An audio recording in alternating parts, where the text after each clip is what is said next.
America और India के बीच जो चल रहे खतरनाक टैरिफ वार, ये हमें बहुत कुछ सिखाता है। क्या आप जानते हो, जिसको हमने सबसे बड़ा दोस्त समझा था, वही पीठ पीछे खंजर घोंप गया। वही अमेरिका जिस पर इंडिया ने इतना भरोसा किया, आज वही टैरिफ का जाल बिछा दिया इंडिया के लिए। और सच ही कहा जाता है, ये कलयुग का दौर है और इसमें कोई किसी का मित्र नहीं होता है। इसमें किसी के ऊपर भरोसा नहीं किया जा सकता है। भरोसे का ही दूसरा नाम धोखा होता है। और आज हम इसी के ऊपर चर्चा करेंगे, क्योंकि आज जानने का वक्त है कि हमारा दुश्मन कहीं बाहर से नहीं आया, हमारा दुश्मन अंदर से, भरोसे से आया है। जरा सोचिए, जिस अमेरिका को हमने आज तक यूएन में वोट देते आए, सपोर्ट करते आए, जिसके साथ रहकर स्ट्रेटेजिक पार्टनर बने, जिसको चीन के खिलाफ हम इतना खुलकर सपोर्ट किए, जिससे हमारे डेटा, फार्मा, आईटी सेक्टर, सेना, इन सब से इतना कुछ मिला। और आज वही अमेरिका है जो हमने रूस से तेल सस्ता मिलने पर रूस से तेल खरीदने लगे तो हमको सजा देना शुरू कर दिया। उसका कहना है कि इंडिया न्यूट्रल नहीं हो सकता है, या तो रूस के खिलाफ रहो या फिर हमारे साथ रहो। और यहीं से शुरू होता है ट्रेड वार, यानी टैरिफ लगाने का वार। और देखो आखिर टैरिफ होता क्या है। टैरिफ वो है, जैसे मान लेते हैं कि इंडिया का जो डायमंड है, डायमंड अमेरिका में सेल होता है इंडिया का,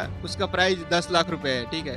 तो अब उसने टैक्स लगा दिया, यानी कि पहले जो इंडिया का डायमंड अमेरिका में जाकर 10 लाख रुपए में बिकता था, अब ये टैरिफ लगने की वजह से वो 12.5 लाख रुपया हो गया उसका प्राइस। तो अब इससे नुकसान क्या होगा कि जो वहाँ का व्यापारी होंगे, वो इंडिया का प्रोडक्ट तो महंगा दिखेगा उनको, 12.5 लाख, और अदर कंट्री का, किसी दूसरे देश का या फिर अमेरिका का ही अगर सस्ता लगा तो फिर इंडिया को लॉस होगा, इंडिया का प्रोडक्ट कोई खरीदेगा नहीं। और इससे इंडिया का बहुत बड़ा नुकसान होगा, क्योंकि जो टेक्सटाइल, जो हजारों कपड़े का जो सेल करती है, और जो कई ऐसे कारखाना है, कई दवाई या फार्मा सेक्टर है, हर चीज इंडिया बड़े पैमाने पे अमेरिका एक्सपोर्ट करता है। तो ये सारी प्रोडक्ट वहाँ पे महंगा होने की वजह से सेल नहीं हो पाएगा। तो जाहिर सी बात है, इंडिया से कोई व्यापारी प्रोडक्ट लेगा नहीं और फिर इंडिया का लॉस होगा। और आप लोग सोच रहे होंगे कि ये टैरिफ अब लगा है, ये इसका खेल 2018 से ही शुरू हो गया, जब ट्रम्प राष्ट्रपति थे अमेरिका का। लेकिन उस वक्त पे टैरिफ लगा था तो सिर्फ एल्युमिनियम और स्टील पे लगा था, जिसमें स्टील पे 25% और एल्युमिनियम पे 10% टैरिफ लगाया गया था। और 2018 में जब ये टैरिफ लगाया था, उस टाइम पे इंडिया और अमेरिका की दोस्ती चल रही थी।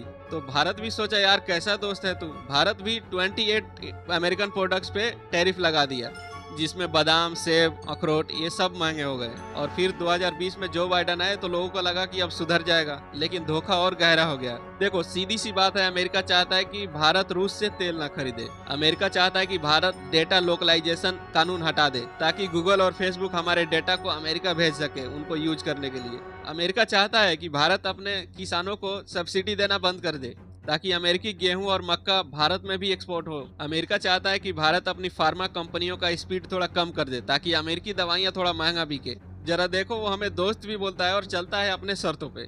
वही अमेरिका है, और वही यही वो भारत है जिसने अमेरिका को बराक ओबामा से लेकर बाइडन से लेकर और ट्रम्प तक सबको एकदम भव्य स्वागत किया था, इंडिया के अंदर सबसे बड़ा दोस्त माना था। यानी कि भारत अपने दुश्मन को इतना सर पे चढ़ा दिया कि वो अब समझ में नहीं आ रहा है। और देखो हकीकत तो यह है कि भारत अपनी असली दुश्मन को पहचान ही नहीं पाता है। जरा आप लोग याद करिए, 1965 से 1971 के जंग में जब पाकिस्तान भारत पे हमला किया था, तो उस बुरे टाइम पे अमेरिका भारत को अकेला छोड़कर और पाकिस्तान का सपोर्ट किया था। उसको हथियार दिया, पैसा दिया और भारत को अकेला छोड़ दिया। लेकिन भारत के अंदर एक बड़ी कमी है कि अपने दुश्मन और दोस्त को पहचान नहीं पाता है। जबकि हमारा दोस्त जिसने साथ दिया वो रूस था, और हम लोग नमस्ते ट्रम्प करते फिर रहे थे। आज भी F-16 जैसे जंगी विमान अमेरिका पाकिस्तान को दे रहा है, और दूसरे साइड बोलता है कि वो आतंकवाद के खिलाफ है। किस आतंकवाद से लड़ने के लिए F-16 की जरूरत होती है भाई। देखो इंडिया मार्केट छोटा नहीं है, इंडिया मार्केट बहुत बड़ा है, और इंडिया किसी के ऊपर निर्भर नहीं है। अगर चाहे तो, ना चाहे तो फिर तो कोई बात नहीं।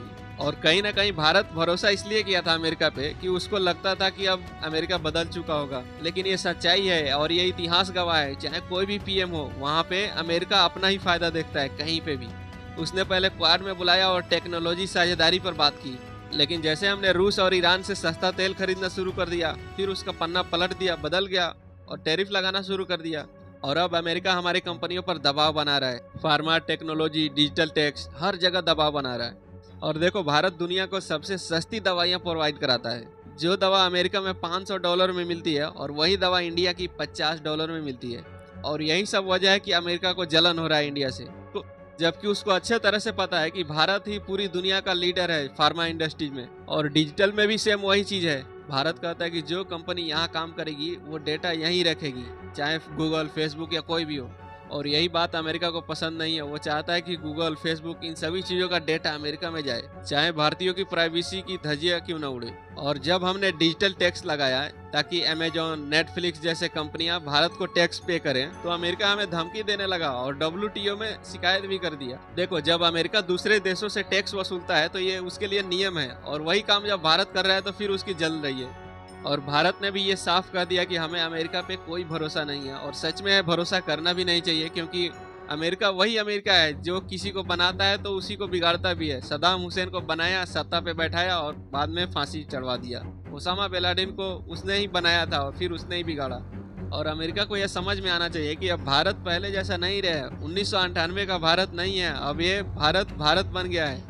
रूस से तेल लेने पे उसकी जल रही है, तो भाई हमने और ज्यादा मात्रा में एक्सपोर्ट करेंगे तेल, और ज्यादा मात्रा में खरीदेंगे, क्योंकि भारत एक आत्मनिर्भर देश है। पता है, यहाँ पे गेहूं, चावल, मक्का, या हर चीज होता है। जो भी इंसान की नीड है, जो भी जरूरत है, यहाँ पे हर चीज का यहाँ हम किसी दूसरे का मोहताज नहीं है, खरीदना नहीं पड़ता है। अब वो अलग बात है, एक्सपोर्ट करते थे, आप कुछ अच्छा चीज देते थे तो हम भी अच्छा एक्सपोर्ट करते थे। जैसे हमारे यहाँ धान, चावल ये सब ज़्यादा होते थे, तो तुम्हारे यहाँ अखरोट, बादाम ये सब होते थे, तो हम बदले में एक्सपोर्ट कर लेते थे। लेकिन भूखे तो नहीं मरेंगे ना तुम्हारे बिना। और अब भारत डर भी नहीं रहा है, इसलिए तो दुबई, यूरोप और अफ्रीका के कई देशों में अपना मार्केट खड़ा कर लिया।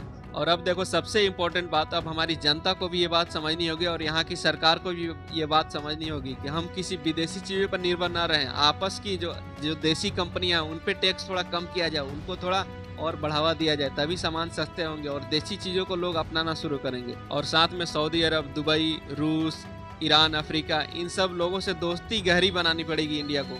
तब अमेरिका को भी पता चलेगा कि हम दोस्ती निभाते हैं, लेकिन दबाव में नहीं। भारत को अब कूटनीति करना पड़ेगा, गेम खेलना पड़ेगा, लड़ना भी नहीं और झुकना भी नहीं है।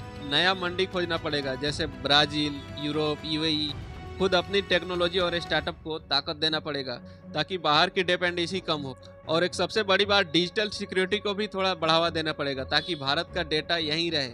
फार्मा सेक्टर को भी गवर्नमेंट का मदद मिलनी चाहिए ताकि दुनिया पर भारत की फार्मा पे भरोसा रहे। अब शायद उस समय को पीछे छोड़ना चाहिए जब आंख बंद करके अमेरिका को अपना दोस्त मान लेते थे। आज दुनिया में कोई किसी का सगा नहीं होता। जिस दिन फायदा खत्म, उस दिन तुम्हारी दोस्ती खत्म। हमें खुद पे भरोसा करना पड़ेगा। अमेरिका हमें डरा नहीं सकता, वो हमें खरीद नहीं सकता, वो हमें रोक नहीं सकता, क्योंकि अब वो भारत नहीं है जो पहले था। भारत अब सोने से नहीं, साहस से चमकता है। और अगर आप चाहते हो कि भारत आत्मनिर्भर बने और अमेरिका की इस चालाकी को भारत जवाब दे, तो इस वीडियो को ज़्यादा से ज़्यादा शेयर करिए और सबको पता चलना चाहिए कि ये टैरिफ वार, ये एक व्यापार की लड़ाई नहीं है, ये इज्जत की लड़ाई है।